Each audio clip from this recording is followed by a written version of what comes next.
Dobrý den a já vás vítám na 18.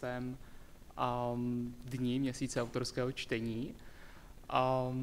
Dnes tu máme tu čest uvítat také Johnstona, který asi bez přehánění jeden z nejvíc všestranných umělců, které jsme tu zatím mohli vidět, protože není jenom spisovatelem, autorem několika románů, velmi úspěšných a samozřejmě mnohých povídek, ale zároveň i hudebník, píše písničky, hraje, což uvidíme později, uslyšíme. Také jako novinář, univerzitní pedagog, napsal několik scénářů pro televizi i film. Což je zvláštní docela, jak říkám, je to muž mnoha talentů, tak má titul z jaderné fyziky a ve skutečnosti doktorát, zároveň taky vystudoval žurnalistiku. 4 roky navrhoval palubní radary pro stíhačky a vojenská letadla. Dneska tady přečte svoje 3 relativně nové povídky, které asi nebudu teď tady uvádět, protože ho nechci zbytečně zdržovat. Takže přivítejme Douga Johnstona. Hello, Doug.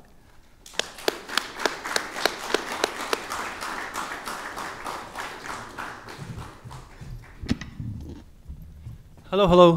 Thanks for coming. Great to be here. I'm going to read 3 short stories.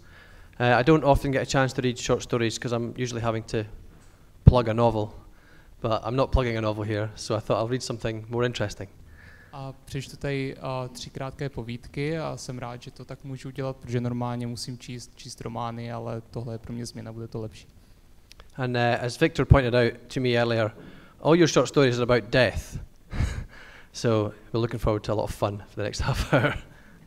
A jak jsme se s Dougem bavili předtím, tak všechny tyhle 3 povídky jsou na téma smrti nebo umírání, takže to možná nebude ještě tak úplně veselé, ale vidíte.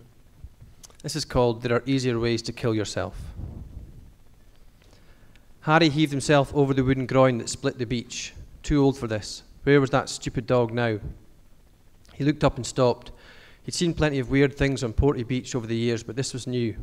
50 yards away was a beaten-up Honda Civic, facing out to sea. He squinted into the low winter sun and reached for his hip flask, took a hit. Sainsbury's own brand blended scotch, all he could afford until pension day. There was someone in the driver's seat of the car. Harry looked around. No one else in sight. It was too early yet for the school run and young mums pushing buggies. He hadn't been able to sleep, no surprise, so he'd shrugged his clothes on and headed out with the dog, speaking of which. He spotted Buster at the water's edge, rolling in something. Buster! It better not be another dead jellyfish. That stench hung around for days. Here, boy. The dog sprang up and headed over. Harry patted him and sniffed, nothing pungent. The car engine revved, high and long. Come on, boy. Harry trudged towards the car, weary feet kicking up sand. How could sleeping pills make you so knackered yet not help you sleep? He should go back to the doctor, but he couldn't face that look, as if he didn't have the right to insomnia even after all this time. As he got to the car, he noticed the tyre tracks in the sand. Looked like the guy in the council's sand cleaning tractor yesterday had forgotten to replace the concrete block between the prom and the beach. The Honda had squeezed through the opening. What would the driver have done otherwise? Just gone home? Harry thought about that. He looked at the driver now, a young lad still in his teens, about Jack's age when it happened, the most common age for this shit. Harry knew what this was and felt a rock in his stomach. Everything he'd learned since Jack's death, the scab he still picked every moment of every day. This was a suicide attempt, and a piss-poor one at that. The lad was sniffling head down, looking at a piece of paper in his hand. Harry tapped on the driver's window and the lad jumped. He wound the window down. You all right? Harry said. The lad stared at him, then down at the piece of paper. He handed it over, shaking. Harry squinted at it, holding it away from his face. It was an email printout. The lad had printed out bad news. Nothing surprised Harry.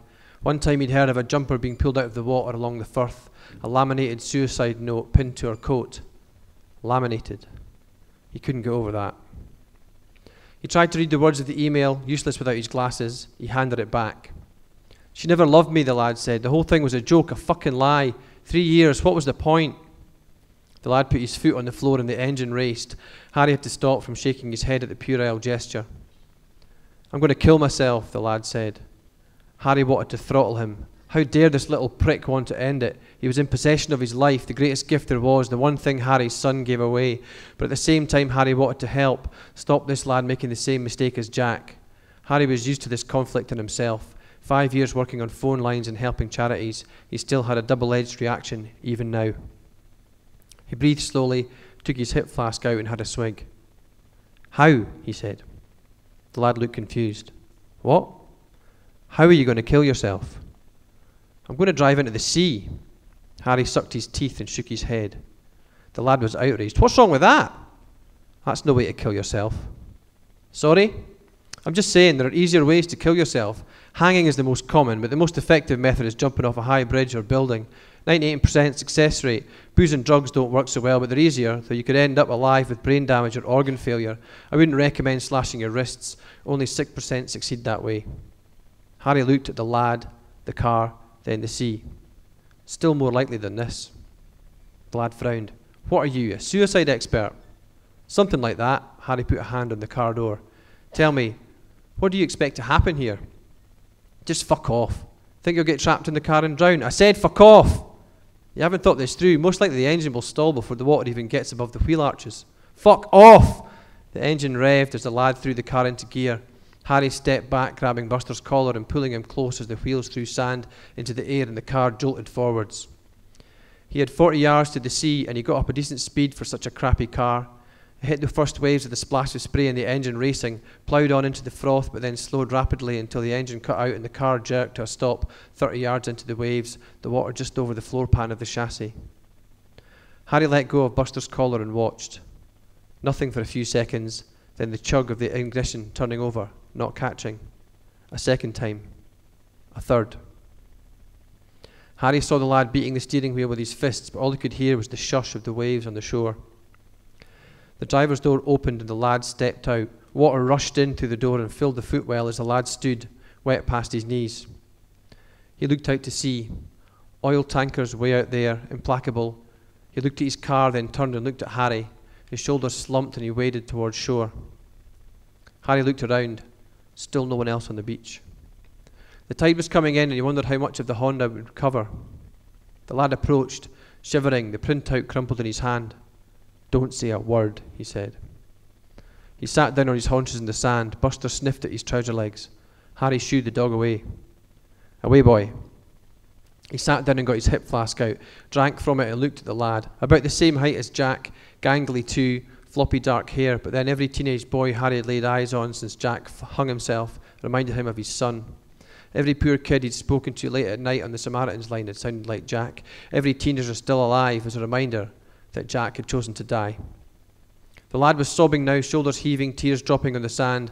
Harry raised a hand and placed it on the lad's back, rubbed up and down. It felt awkward and inconsequential, but he kept doing it. Gradually the lad's breathing calmed and he wiped at his eyes and nose. Harry waved the flask in the lad's eye line. The lad wrinkled his nose. What is it? Whiskey. The lad took it and swigged, grimaced, handed it back. Harry took another drink, then pocketed it. What's your name? Lee. If only Harry had a moment like this with Jack, things might have been different. Lee wiped at his nose. Don't feel bad, Harry said. The odds were stacked against you. Lee stared at him. What do you mean? For people your age, the success rate for attempted suicide is terrible, worse than 1 in 100. Harry smiled. People my age manage it 1 in 4 times. Maybe we take it a bit more seriously. You know, the World Health Organization reckons 20 million people try to kill themselves every year across the world. Imagine that. It was a statistic Harry found comforting. All those desperate souls united in something at least. How'd you know all this stuff? Lee said. Harry could have told him about Jack, could have reeled off all the stats he'd learned since Jack's death, all the methods for survival he'd been trained in, how the most effective way of avoiding suicide was simply to talk to someone, like they were doing now. But the lad didn't want to know all that. Harry wouldn't either if he could have helped it. Jack's death had turned him into someone who cared, but he wished he didn't have to care that way. He shook his head and stood up. Come on, I live along the road. I've got some dry clothes you can have. Lee shook his head. No thanks. Harry stared at him. I'm not leaving you here on your own.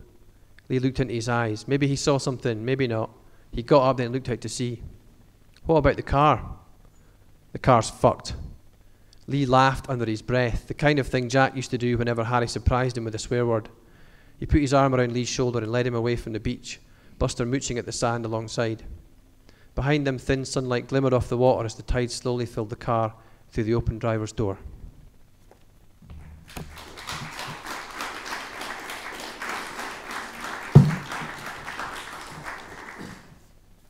So that's my fun suicide trilogy, part one. And the next story, on you go. První díl naší sebevražedné trilogie. The next story is called The Funeral Crasher, which Victor reliably tells me can't be translated, which is handy. A další povídka bude v originále Funeral Crasher, což znamená, to je taková hra se slovy, prostě znamená to jako někdo, kdo se nezvaný objevuje na pohřbech, takže jsme to přeložili trošku kreativněji. It appeared in the Scottish newspaper at the start of this year. I was commissioned, and I had this idea kicking around for years, actually, about someone. Well, you'll see. I'll just read it. A vyšlo to tady v těch novinách, takže to tady prostě teď přečtu. Eva stood at the grave as a sharp wind drove down from Craigmillar Castle. The cemetery was so exposed up here, the saplings they'd planted as a future windbreak already bent in submission.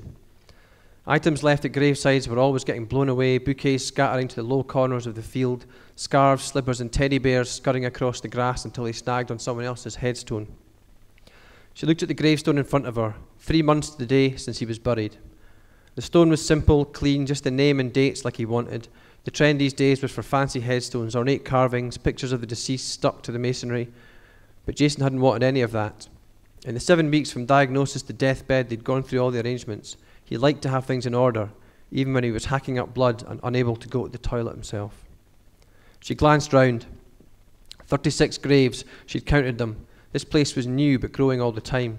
She checked the other stones whenever she visited, always calculating the ages of the deceased, even though she knew a lot of them off by heart now.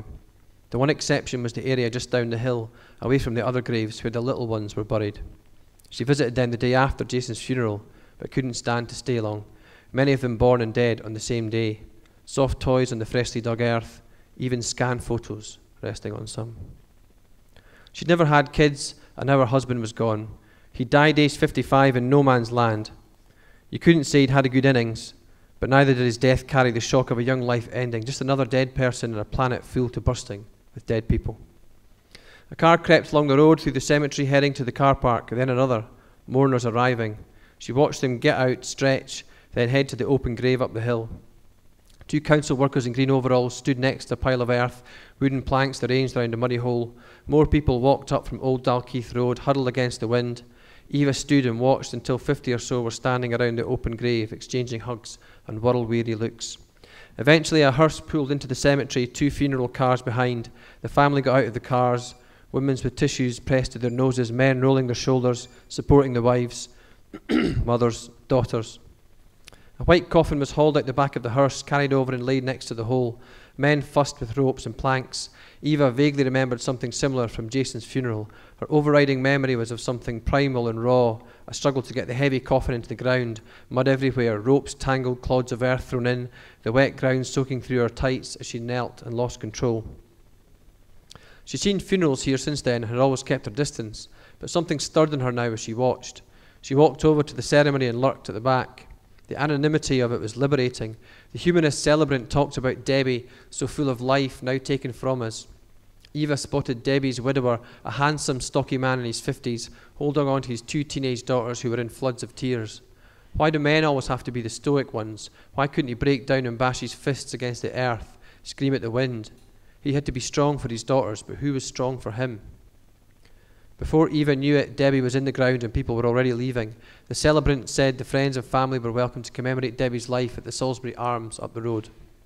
Eva stood still as people dispersed. She tried to catch people's eyes, but everyone looked away. She felt powerful. This wasn't her grief. It wasn't her life torn apart, and that fact made her strong. She waited till they'd all gone, then headed to the wake. The next day she woke with a clear head. She went downstairs and pulled out last week's copies of the evening news from her recycling. She flipped one open to the obituary page and ran her finger down the entries, looking for funeral service happening today. Wilson died peacefully in his sleep, cremated today, Seafield Crematorium, at 2 p.m.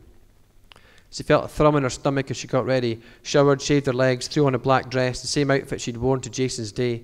She headed out the door to Seafield, feeling alive for the first time in months. For the next few weeks, Eva went to a funeral every day, sometimes 2 or 3 if she could fit them in. Morton Hall, Warriston, Portobello, Corstorphine Hill, Liberton, and sometimes back at Craigmillar Castle Park. Turned out Jason and Debbie were exceptions. Most people were cremated these days, but she preferred burials, the earthiness of them, the thick stink of mud and grass. Cremations were too civilised, sitting in a nice building, watched by God as the coffin was lowered down through a trapdoor in the plinth. You didn't even get to see flames licking at the oak and brass handles. She got organised, put a calendar up in the kitchen, bought the local paper every day, marked up the names, places and times of each funeral, planned her trips. She showered, took care of her appearance, bought 4 black dresses from M&S. But the thrill began to wear off as time went on, loitering at the back of the crowd, soaking up the grief of strangers, bathing in the communal misery. It didn't fill her lungs with air or her head with hope anymore. She went to the wakes, got good at pretending to be sad, even got chatted up sometimes, but she always went home alone. This wasn't about that. She woke up one morning and checked the calendar. She wasn't in the mood, but it felt like something that defined her now, the woman who went to funerals. O'Brien died suddenly at home, buried at Craigmillar Castle Park, 11 a.m. It made a difference that it was on home turf. She hadn't seen Jason in a while. She got ready and headed out.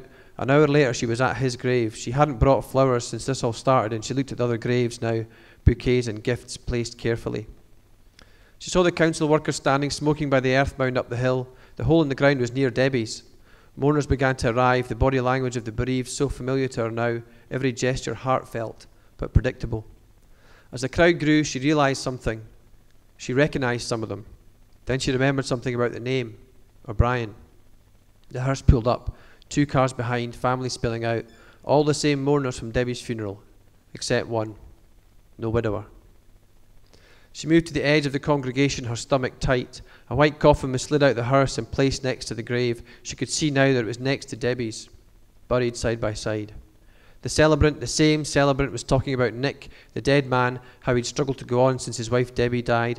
A massive stroke in his sleep, his body and mind resigned to it. His daughters were wailing, held upright by big men. The coffin went into the ground. The girls wouldn't throw earth on it, refusing to take part in the ritual that insulted everything. Then it was over and people drifted away. There was no mention of a wake at the Salisbury Arms this time. Eva stood until all the mourners had left. This time she didn't try to catch anyone's eye. The council workers looked at her, then began shoveling dirt on top of Nick.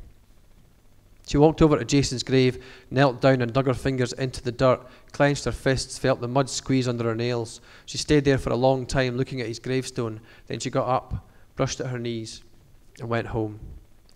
When she got there, she went to the kitchen and ripped the calendar from the wall, crumpled it up. She went to her wardrobe and took out all the black dresses, carried them into the garden and threw them in a heap. She took off the dress she was wearing and tossed it on top. She went back into the house and came out with a can of lighter fuel and a box of matches, poured the fuel over the dresses, set fire to them, and stepped back. Smoke surged into the sky, and she imagined the black particles being carried all the way to space. She stood in her bra and pants, still holding the lighter fuel and the matches, and stared at the flames. There would be no more funerals.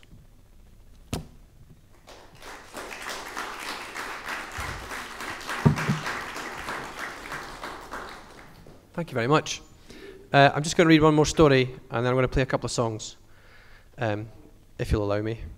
Apologies. Takže přečteme ještě jednu povídku a pak bych vám tady zaspíval několik písniček, pokud mě necháte. This story hasn't been published yet. I wrote it for a collection for an organisation called SAMH, which is the Scottish Association of Mental Health, to do with mental health issues, which I'm kind of involved with. But it should be coming out later this year. A tahle povídka byla napsaná pro organizaci, která se věnuje duševnímu zdraví. And just to say, there's quite a lot of song lyrics scattered through this. They translate okay?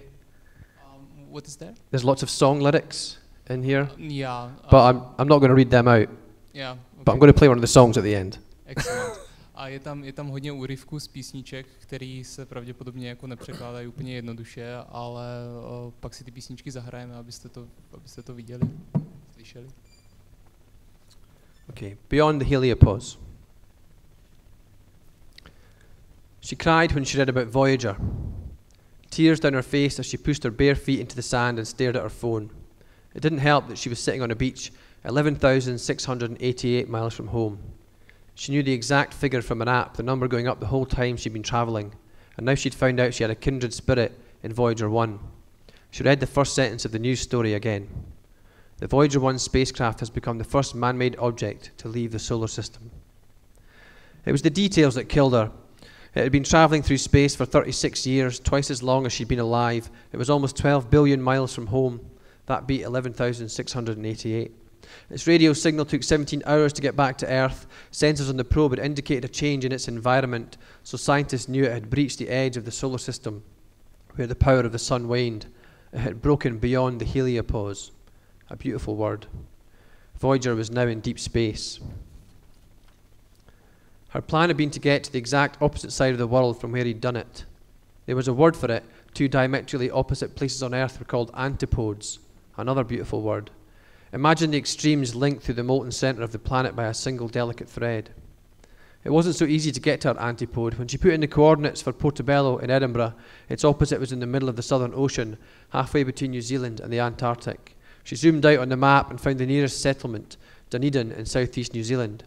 Recentered the map, zoomed back in, and her heart thumped. A few miles east of Dunedin was a tiny seaside village called Portobello. She didn't believe in signs, but this was something to aim for, a purpose to carry her away. So here she was, crying on a different Portobello beach. It had worked out great, eh? He used to tell her that she thought too much. How could you think too much? But he was right. That's why she liked numbers and words. They helped to fill her mind with facts, not thoughts. But the thoughts kept coming, and being on the other side of the world didn't change that. She had his old albums on her phone, all that melancholic, middle-aged, white bloke rock. When she wanted to finger the wound, she put those albums on. It hurt, but it was a link to him all the same, an echo of their lives. You never escaped. Look at Voyager, billions of miles from home and still in touch. She clicked on a link from the news story and went through to a NASA website called Where Are the Voyagers? It said Voyager 1's distance from Earth was 18,863,477,410 kilometres. And it was going up every moment, 17 kilometres a second. Imagine that. Beneath that was another number, 126.09457702 AU, also increasing. AU is astronomical units, the average Earth-Sun distance, 93 million miles. So that little soul was 126 times the distance of the sun away. It was almost dark now on the beach, a half moon in the corner of the sky, trying to bounce the sun's power back to Earth. She looked around. Low green hills in the distance, dark water in the bay, stumpy trees and bushes. It could have been Scotland. What were you supposed to do when your dad killed himself a month after your mum died of cancer, leaving a note saying he couldn't go on without her, leaving his teenage daughter alone? What were you supposed to do with that? Take a pill? Go to therapy? She was an orphan now. She swiped through the camera roll on her phone. She scanned loads of old pictures looking for signs, a glint in their wedding photos or holiday snaps, something in the eyes that knew all this would turn to dust in a few years. But of course there was nothing, just a happy, smiling couple waiting for life to happen to them. She took the box out of her bag. He'd travelled around the planet in there. She hadn't known what to do with his ashes before, but now, on this beach, it came to her. She put her phone and the box down in the sand and stood up, pulled her jeans and t-shirt off, then bra and pants. She picked up the box and walked into the water. The cold grabbed her legs as she went deeper. She imagined icebergs not far away, lonely out in the ocean, searching for landfall. She took a breath and ducked under the water, began to swim, the box still in her fist. She surfaced, the coldness pummeling the breath from her. She felt alive for the first time in ages. She thought of a poem she'd read somewhere. She preferred words to music, poetry to her dad's songs. Acknowledge the moon. It was part of the earth once. Its loneliness can make you feel beautiful. She looked at the moon, weak light sprinkled on the ripples she made. She wanted to feel beautiful. She took a breath and dived down. She went deeper and deeper, unsure how far away the bottom was. Already the moonlight couldn't reach her. She was swimming blind in frozen blackness. Her lungs burned as she kicked down currents around her until finally she felt sand. She shoved the box into the sand, then kicked up, the oxygen in her blood dissipating, dizziness coming over her. The urge to open her mouth and let the ocean fill her was overwhelming. She pushed upwards, her torso rigid, then broke the surface with a cough, gulped in air. Her arms and head shook, cramps stretched along her calves and thighs. She saw the shore in the moonlight, her little pile of clothes, and headed towards it. Winced as more cramps swamped her body, but kicked through it. She felt sand under her feet, stumbled and waded out the bay, her body convulsing. The lack of physical control was liberating. She slumped down, shivering next to her clothes, and looked out to sea. Bye, Dad. She picked up her phone and went to Where Are the Voyagers? Looked at the number, 18,863,504,289 kilometres, and rising. It had already travelled further since she last looked than she was from home. She imagined being out there beyond the heliopause, exploring the vastness of space, sending her signal back home to anyone who would listen. Thanks.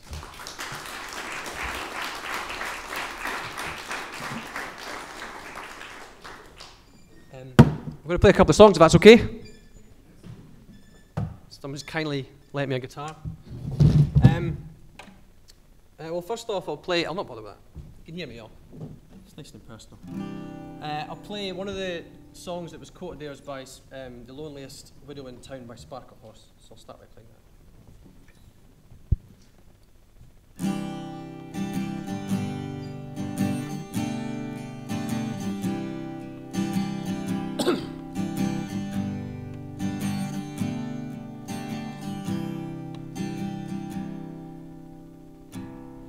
We were both standing in your mother's living room, sweating up a storm in that terrible month of June. The sweat rolled down your cheek into your mouth. I knew this must have been a dream, 'cause your mother never let me in her house. You are the most beautiful widow. You are the most beautiful widow. You are the most beautiful widow in town.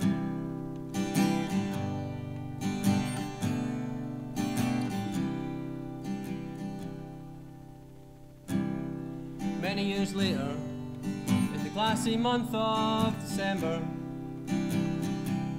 I stood with my hands in my pocket, trying to avoid a shiny wedding portrait hanging on that old woman's wall. 'Cause I knew you'd be wearing a smile that'd be too painful to look upon. You are the most beautiful widow. You are the most beautiful widow. You are the most beautiful widow in town.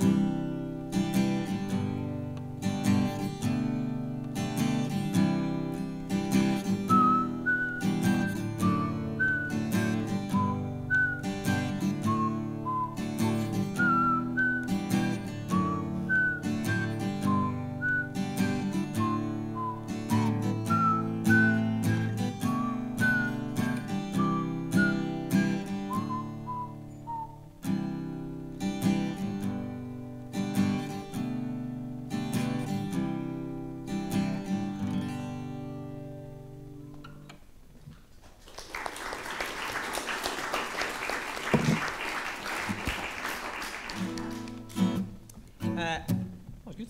It's better when Sparkle have played it, obviously. This is a song called I Did It Deliberately, which has links to the first story I read. Tohle bude písnička Udělal jsem to schválně, která má trošku jakoby nějaký spojení s tou první povídkou, co jsme četli.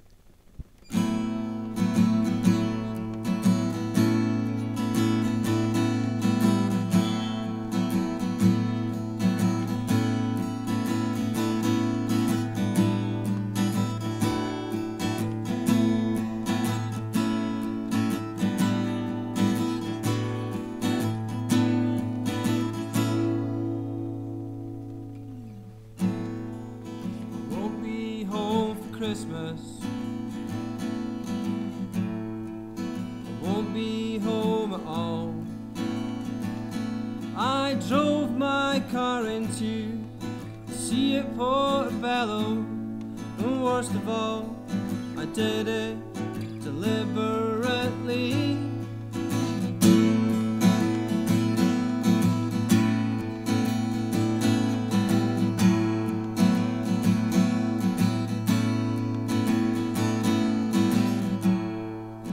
Won't be around this summer. Won't be around at all. I drank myself into a hospital drama, and worst of all, I did it deliberately. I did it deliberately. I did it so we could be free from the lies we tell to ourselves.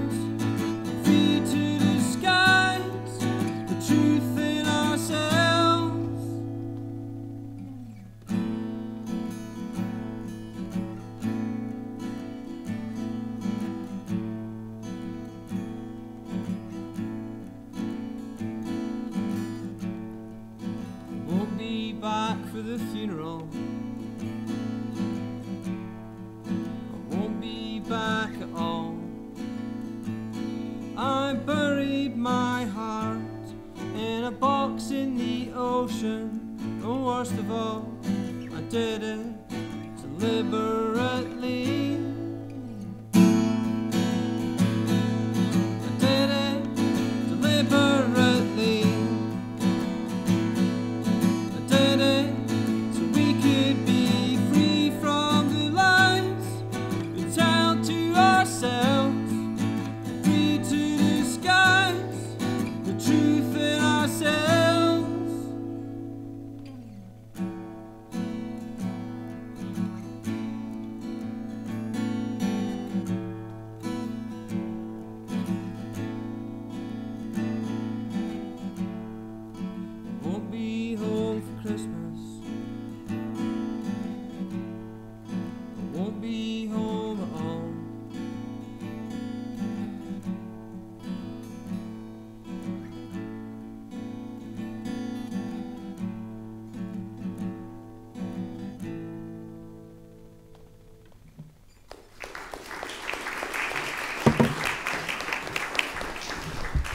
Really?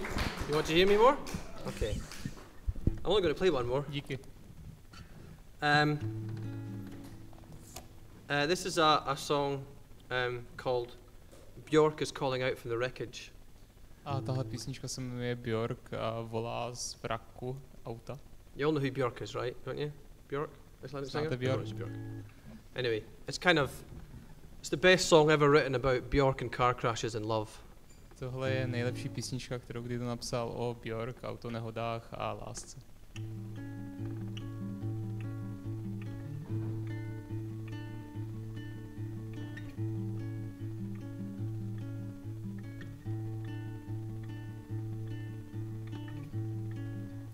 Driving north to you, 400 miles from home, listening to Björk in the car. She's violently happy, violently happy. Me, I just miss you like crazy. Me, I just miss you like crazy.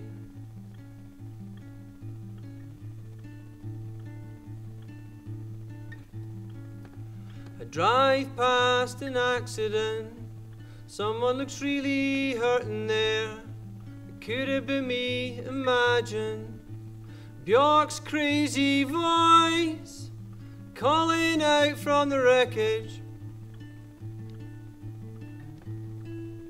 She's violently happy, violently happy. Me, I just miss you like crazy. Me, I just miss you like.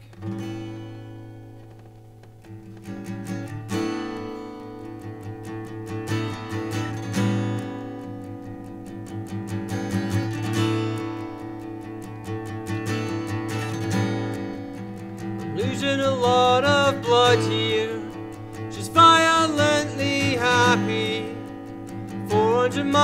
from home. Me, I just miss you like crazy. I'm losing a lot of happy. There's violently blood here, 400 miles from crazy. Me, I just miss you like home. I'm losing a lot of crazy. There's violently home, 400 miles from happy. Me, I just miss you like blood here. I'm losing a lot of home. She's violently crazy, 400 miles from blood here. Me, I just miss you like crazy. Me, I just miss you like crazy. Me, I just miss you like crazy. Me, I just miss you like crazy. Me, I just miss you like crazy. Me, I just miss you like crazy. It's 400 miles from happy. There's violently blood here. Me, I just miss you like home.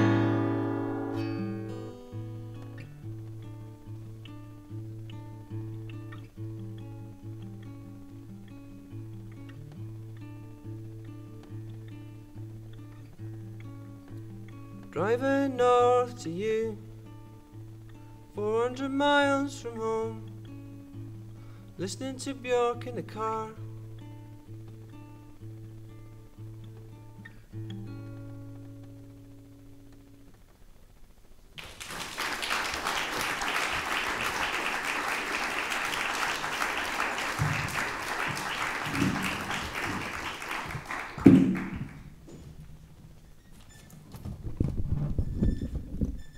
Thank you. Takže budeme mít zase prostor pro dotazy, takže hlásí se někdo.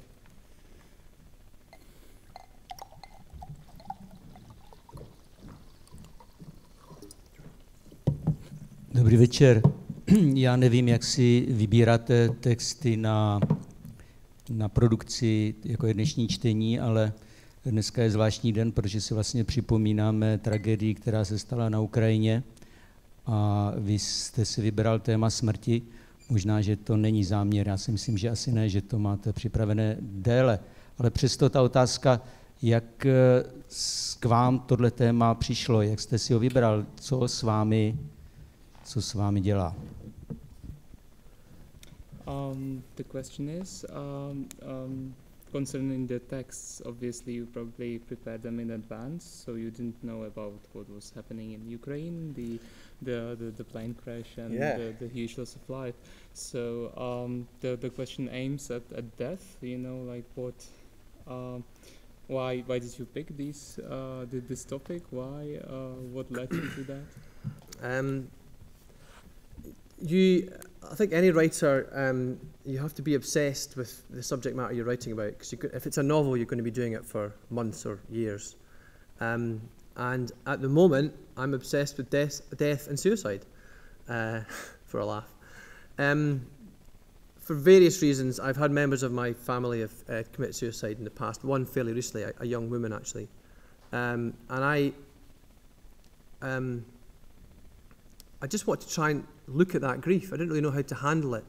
And grief seems to me, and mental health problems as well, they seem to me, they're not very often openly discussed. People tend to just brush them under the carpet, if you know what I mean. So, and I want to just look at that and just kind of, and not for it to be necessarily downbeat and morose and miserable. That's not the only thing. I'm really interested in the people left behind by suicide. And my next novel that's coming out, in fact, is about that. I want to try and, sorry, I'm going on awful long, but I write thrillers. My novels are thrillers. And one of the essential things about thrillers or crime writing is that you have to have a resolution of some kind. And one of the things about suicide in real life is that there's no fucking resolution. There's none, often. And I want to try and somehow combine those two things, he says, hopefully, touch wood. Když píšete, tak hlavně román, tak musíte být prostě určitým způsobem posedlý tím tématem toho románu. Takže momentálně prostě jsem posedlý tématem smrti a sebevraždy, což jako není zrovna k smíchu, ale v mé rodině došlo prostě k sebevraždě, jedna mladá žena spáchala sebevraždu a já jsem se chtěl podívat, prostě tady jako začít zkoumat tady tam tohoto téma, jakoby toho zármutku a co to s lidmi dělá. A myslím si, že často tady tohleto téma je prostě zametané pod koberec, moc se o něm nemluví a moc se to neřeší.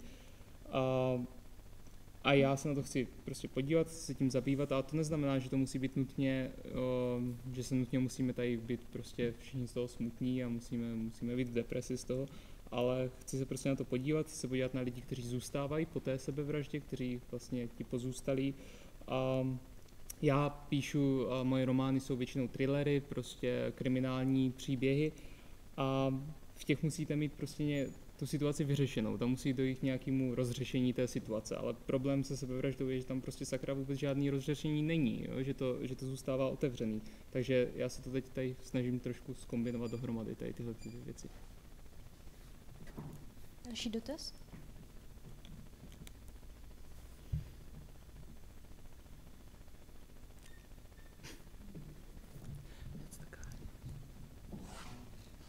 Every day, good evening.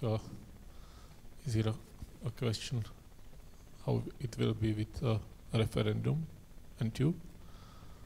And second question is what you know about another stateless nation, which is our nation, Moravians. Well, I'll be honest, I don't know much about Moravia, apart from... We Moravians are also stateless nation, a little more stateless as Scotland, because since 1st January we have nothing more. Dotaz byl co, prosím vás? Jak bude hlasovat? Yeah, so the question basically is how will you vote? Why?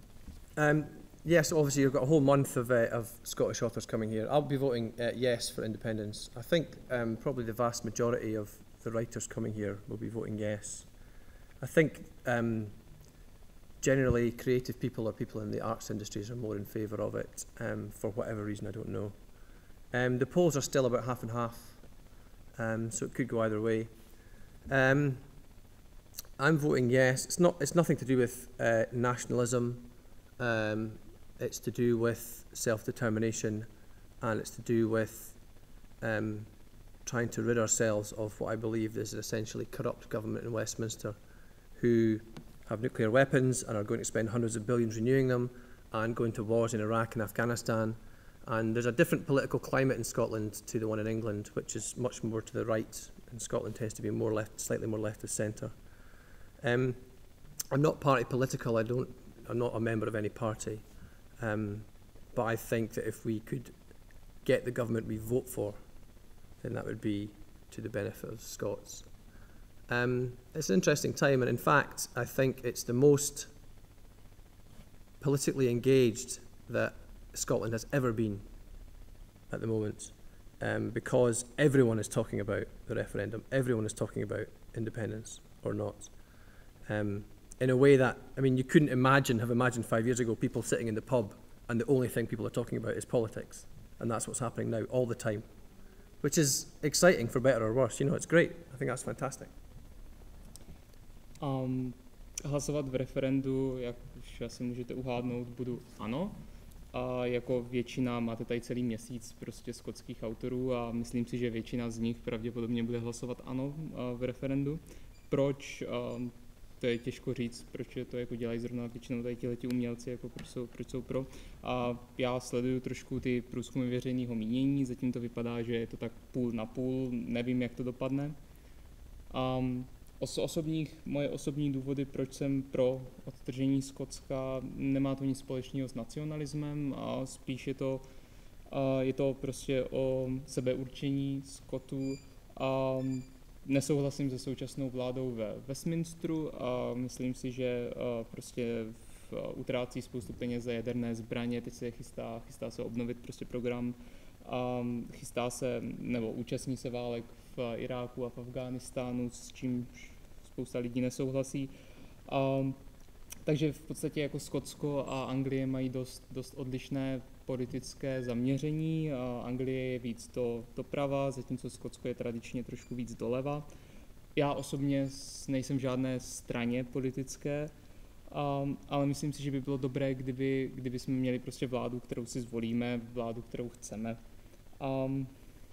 V současné době, což se mi hodně líbí, je, že to referendum vzbudilo strašně velkou debatu ve společnosti, vzbudilo zájem o politiku a všichni mluví o referendu, všichni mluví o politice. Prostě teď, když se zajdete ve Skotsku do hospody, tak tam budou všichni prostě jenom mluvit o politice a o referendu, což je prostě exciting, což je úplně úžasné a skvělé.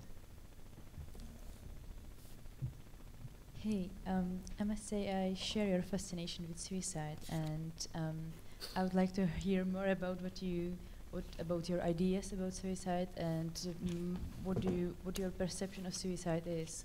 So, do you believe there is some crucial factor that caused people to kill themselves, and what was the best to be done, how it can be prevented?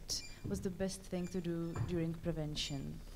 And also another a last part of the question is, since I know that you are interested in the people grieving, do you think there is something that is the best thing to do for them? How to handle the grief?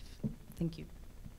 Jo, ptala jsem se ještě trochu víc o té sebevraždě. Ptala jsem se, jestli si myslí, že je tedy nějaký jediný faktor nebo nějaký nejdůležitější faktor, který způsobuje, že se lidi zabíjí. Ptala jsem se, jak by se tomu dalo nejlépe zabránit, a taky, protože se tady vyjádřil, že se hlavně zabývá těmi pozůstalými, co se dá nejlépe udělat v rámci toho truchlení. Well, answer to the first part, that I just find suicide endlessly fascinating, and one of the things that's, when you look at quite a lot of research about it, is that's incredibly facile things like putting up suicide nets on bridges. You get cluster points of more people commit suicide who live near bridges or tall buildings than anywhere else, and it's because the opportunity is there, and it's fucking ridiculous. I mean, they're talking now about putting one up in the Golden Gate Bridge, thank God. I don't know if you've seen the film, there's a film called The Bridge, a documentary where they have all the suicides in a year. And it's absolutely heartbreaking. In fact, my next novel is called The Jump, and it's set in South Queensferry in Scotland, which is right in the shadow of the Forth Road Bridge, which goes over from Edinburgh to Fife. And it's about that as well. And I think one of the and just talking is weird. I mean, they say that, you know, Samaritans and helplines, you know, really do make a massive difference. If somebody has someone to talk to, you know, more often than not, that can, if it just puts them off. There's a bit in that film, The Bridge, where one of the guys left a suicide note saying, I'm going to go and kill myself off the Golden Gate Bridge. If one person smiles at me on the way there, I won't do it. I don't know what you do with that. It's kind of, it just leaves you desolate, really. You're kind of hopeless. In terms of actually helping people with more serious mental health issues, I mean, it just needs funding. There are all sorts of things like schizophrenia and depression especially. I mean, everyone in this room probably knows someone that's suffered from depression or some kind of mental health, if they haven't themselves. I've had mild depression. My dad had it after he had a heart attack. You know, everyone's got that. We don't talk about it enough. There's not enough funding into looking into how to research it. Something like schizophrenia is barely funded at all in the UK. I don't know what it's like here. And just no one gives a shit, you know, compared to physical illnesses. People still say pull yourself together and all that stuff, which is a ridiculous thing to say, you know. A mental illness is the same as a physical illness, you know. You need help from the proper medical professionals to get over it. And as for grieving, I don't really have any answers. You know, everyone has to do it in their own way. I have the suicide I was talking about before was actually my niece, who was an adult, and her mother has kept her Facebook page going, and she writes letters to her on Facebook every couple of days. And when I read them, they're both on my timeline, so I read them, and it breaks my fucking heart. But it's her way of coping with. It's her way of her daughter not being gone. And I told that to someone else. They were like, "Well, that's pretty dodgy." And I said, "Well, is it? I don't know if that is necessarily bad or not. It's if she finds some sort of relief to that, then I don't know here's the harm in it. It can be hard. I don't know the answer. I wish I had an answer." Thank you. Sorry, that was a lot. Já. Prostě sebevraždu sledávám nekonečně fascinující. Je třeba zvláštní, že když se podíváte, kde je spáchaná většina sebevražd, tak je to poblíž mostu nebo vysokých budov. A to tak trošku naznačuje, že spousta lidí, kteří sebevraždu nakonec spáchají, tak to udělají jenom proto, že mají tu příležitost, že u toho někdo prostě nevyruší. A je takový prostě dokument, the film was Bridge? The Bridge, yeah. Který se jmenuje Most. Je to prostě o Golden Gate, kde se prostě ročně udá strašně moc sebevražd. A tam je prostě taková věc, že jeden z těch lidí, co vystupuje v tom filmu, prostě řekne, že já se tam jdu zabít, ale pokud mě vyruší jediný člověk na cestě tam, tak to prostě neudělám. A můj další román, který se bude jmenovat Jump, což je v podstatě jako skok, tak je tak zasazen do Queensferry, was it? Yeah. Queensferry jako most, je to mezi Edinburghem a Fife. V tom taky částečně řeším prostě tu situaci třeba s linkami pomoci, s linkami bezpečí, kde lidi volají, co chtějí spáchat sebevraždu.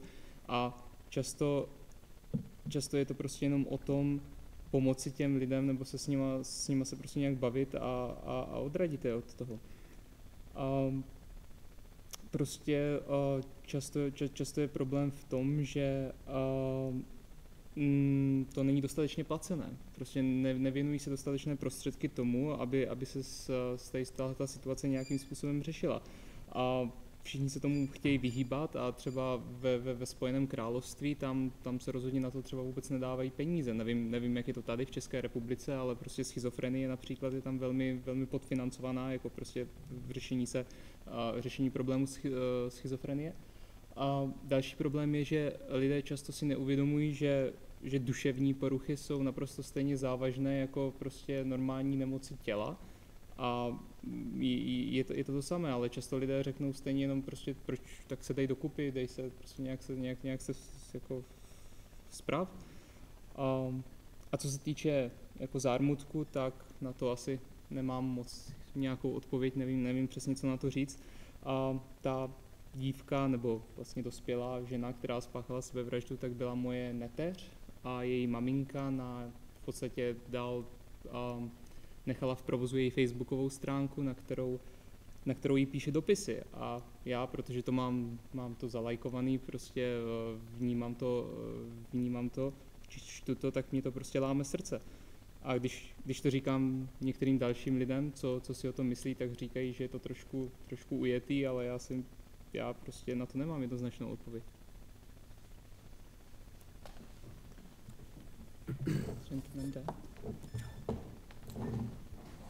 Dobrý večer, já bych chtěl tady tuto debatu trošku odlehčit a chtěl bych se optat na takovou věc.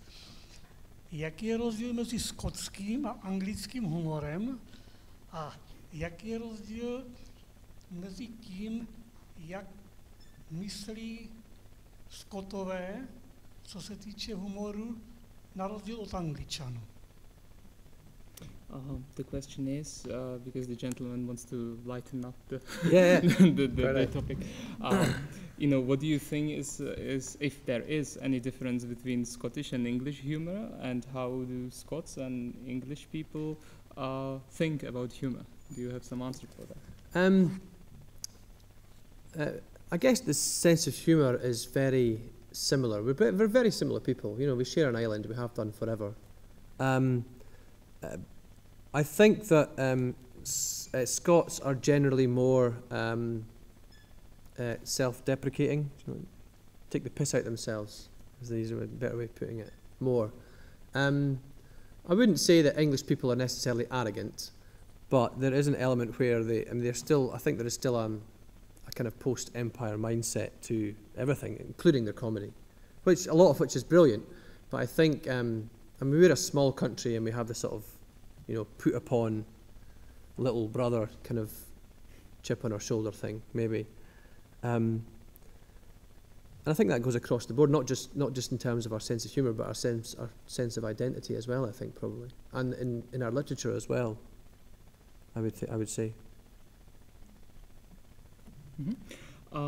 Řekl bych, že náš humor je dost podobný, protože přeci jenom jsme prostě dva hodně blízký národy, žijeme na jednom ostrově dohromady. Pokud bych měl zmínit nějaký rozdíl, tak bych řekl, že Skotové jsou takový, často se trošku v tom humoru shazují a jsou trošku takový, dělají si ze sebe sami víc srandu než Angličani.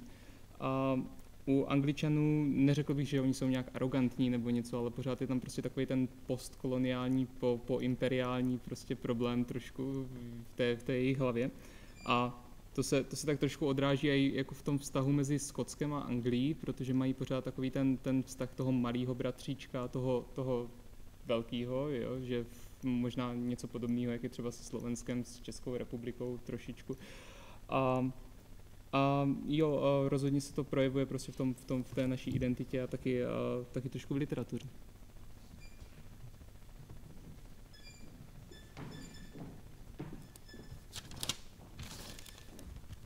I have only one small remark that perhaps mental illness is more dangerous than physical, because some people are afraid or ashamed to see a psychiatrist, and which makes it even worse, because you are not ashamed if you have a broken leg to go to see a doctor. Jenom jsem poznamenal, že lidi se často stydí jít k psychiatrovi, prostě čili je to možná i horší. But I want to let you know that we have noticed you singing and playing guitar, and that's where my question goes to. I would say that, are you a recording artist in Scotland, or do you have a group, or because your song about Björk, it was really fantastic, so many changes in tempo and everything. Did you have a chance to play it, sing it for Björk personally, or no? Very kind of you. Já jsem jenom poznamenal tedy, že jsme si i všimli, že hrál na kytaru, tak nějakou otázku k tomu tedy, a že zpíval, čili ptám se, jestli třeba má nahrávací smlouvu a jestli třeba líbila se mi ta písnička, jak hrála Björk v rádiu, tak jsem se ptal, jestli měl možnost to třeba osobně zahrát někdy. I have been in bands for many years at quite a low level, and we've had records out, we put out albums, but not anything that's made it into the charts. That's not really our thing. Not particularly successful. So on a low level, I'm a struggling musician. Some would say I'm a struggling writer also, but I manage. And I actually I can't imagine a time where I wouldn't be playing music and singing. I did that first. I did that before I was writing. I was a drummer first, and then I was a guitarist, and then a singer. So I've moved up the ranks. And I love songwriting, and I love performing. So all those songs were written by yourself, right? Not the first one, but the other two were. But the other two, okay. And there's, you can download them off my website for free. Go and help yourself. And the band I was in before, we put out 4 records of similar kind of music. I was the main songwriter as well. So yeah, it's kind of a passion, really. I just would do it anyway, even if no one was listening. I would just sit and play the guitar in the house if there was no one else there.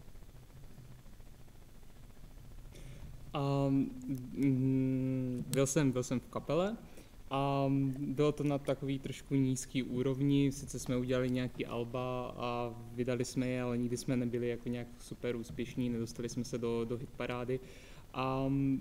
Takže bych mohl říct, že jsem takový trošku jakoby zápasící hudebník. Někdo by řekl, že i jako mám problém s psaním, ale asi ne. Nedokážu si představit, že bych nedělal hudbu. S hudbou jsem ve skutečnosti začal dřív, než jsem začal s psaním.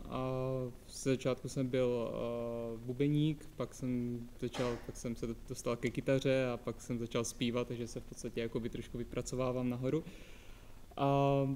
otázka další tam byla v tom, že jestli jsou to jeho písničky, a Doug říká, že kromě té první, tak ano, píše písničky a v kapele byl jako jeden z těch hlavních jako autorů těch.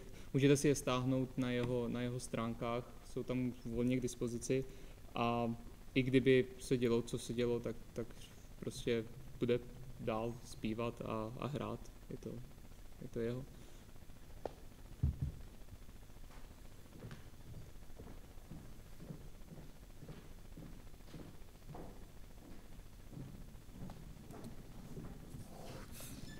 I'm sorry, I was late.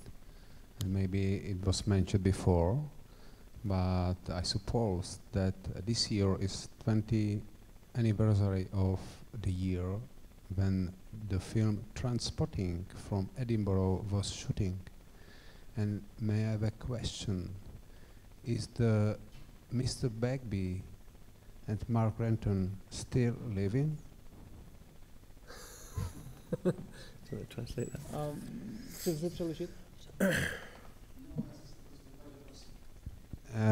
To měla být otázka ohledně filmu Transporting and maybe other part of the question. Last month I was in Edinburgh for a week and was discussing with people in pubs with IPAs in the hand, of course. And as you said, most people was for Free Scotland, and I was surprised that 15 years or 16 years old people, then I mean very young people, every Edinburgh or Edinburgher knows these names and knows this film.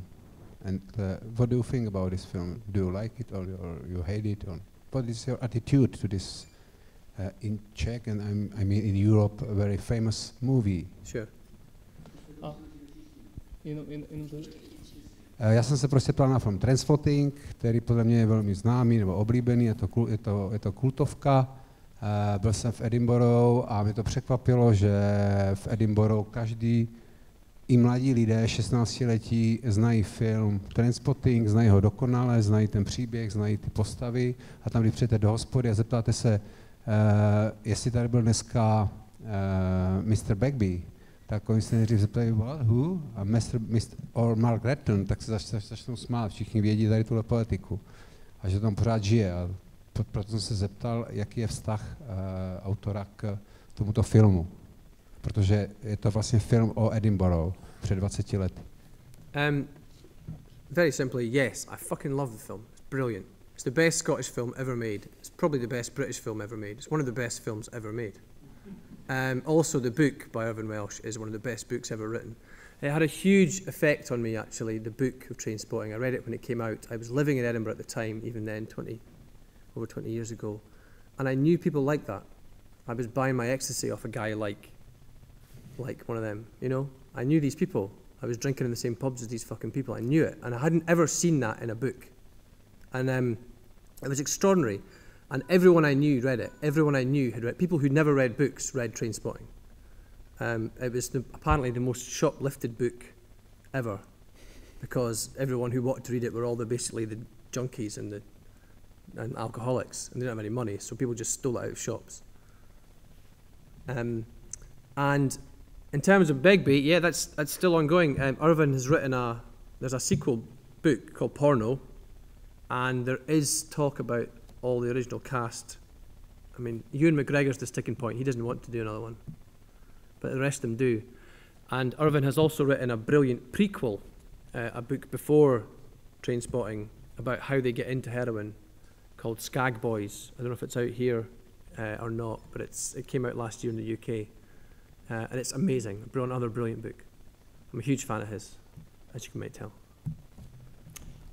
Tak jak jste asi z té reakce poznali, tak jo, mám strašně rád tady tuhletu knížku, myslím si, že je to nejlepší jak film, tak knížku.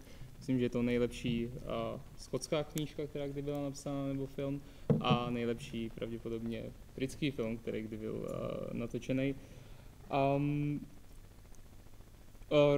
Rozhodně prostě měla strašně velký dopad na Skotsko.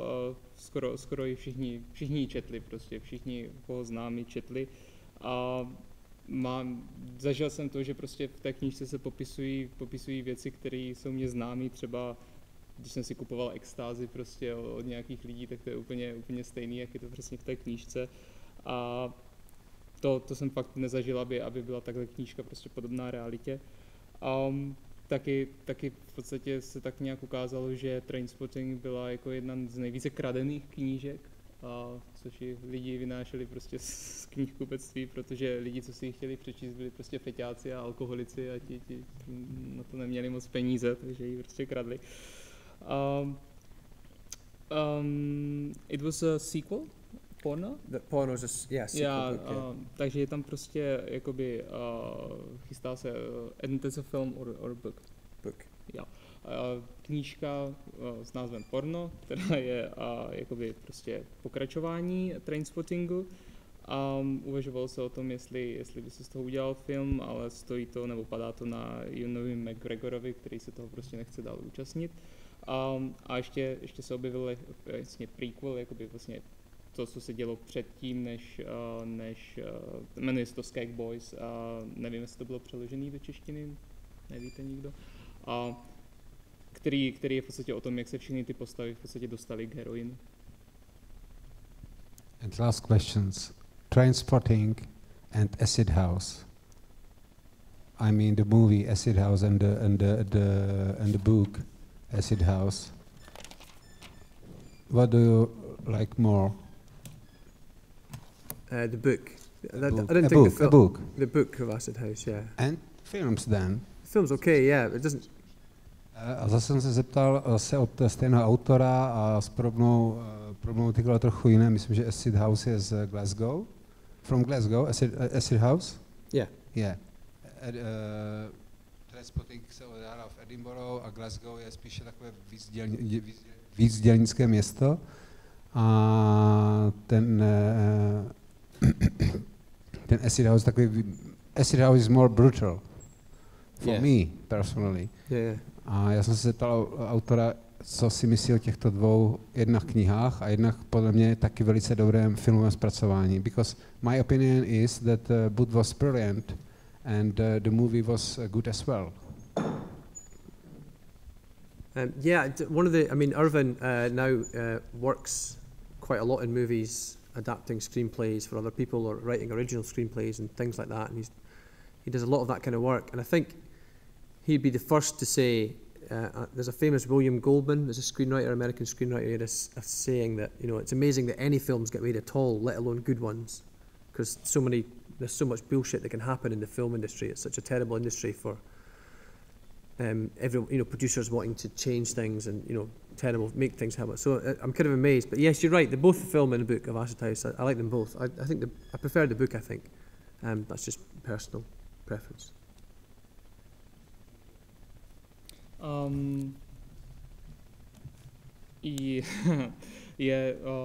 Já jsem úplně nechytil tu první část. What was the first thing you said about Irvin? He's writing a lot of screenplays and adapting his own work and other people's work and writing original screenplays too. Jo, píše prostě originální scénáře. A nicméně jeden prostě americký producent řekl, že je docela divné, že vůbec se jako nějaký film v dnešní době vůbec udělá, natož nějaký dobrý, protože když si uvědomíte, jak se prostě zasahuje do toho, do scénářů prostě ze strany producentů a tak je to dost zvláštní. Co se týče Acid House, jak filmu, tak knížky, oba dva se mě líbí, obě dvě mám rád, myslím, že knížka je lepší. Okay, so instead of another question, there is a request for another song. Okay. So I'll vacate the post. Okay.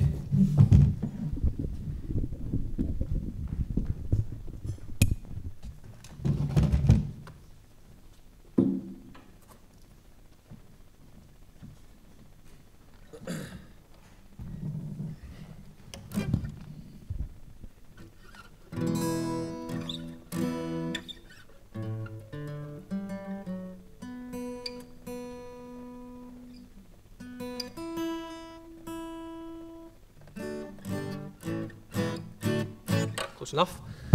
Okay, this is a song called Question Mark. It's kind of very, very loosely about suicide, but also my wedding. A tohle je písnička s názvem Otazník a je velmi trošku jako volně spojená se sebevraždou a mé svatby.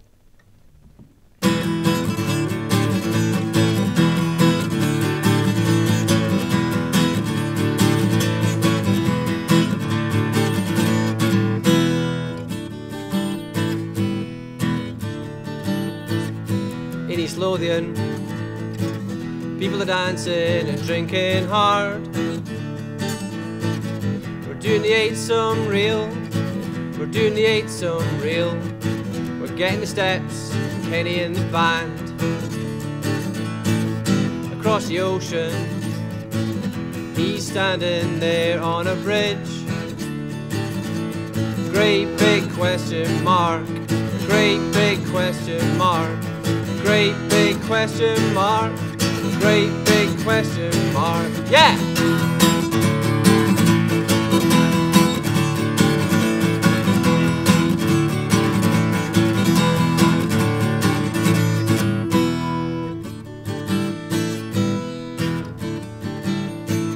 Back in East Lothian, we're on the single malts.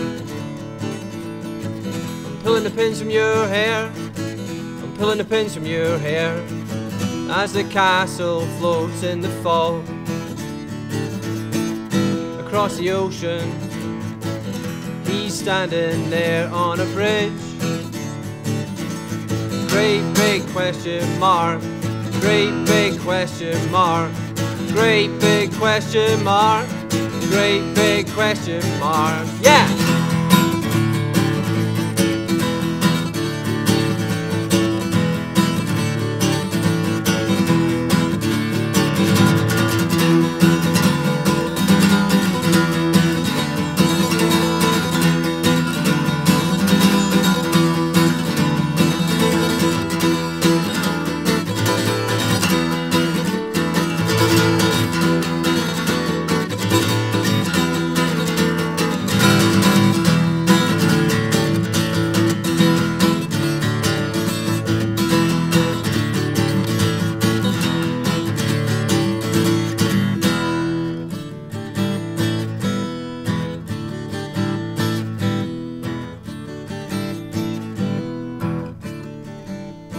Great big question mark. Great big question mark. Great big question mark. Great big question mark.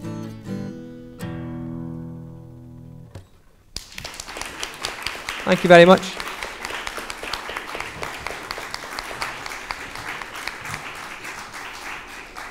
Takže tímhle bychom asi ukončili dnešní večer. Já vám všem děkuji, že jste tady ukázali. Věřím, že se vám to všem líbilo. Mně se to rozhodně líbilo. So thank you, Doug, for this excellent performance. It was great. Very untraditional for the rest of the month. Okay. Thank you. Thanks.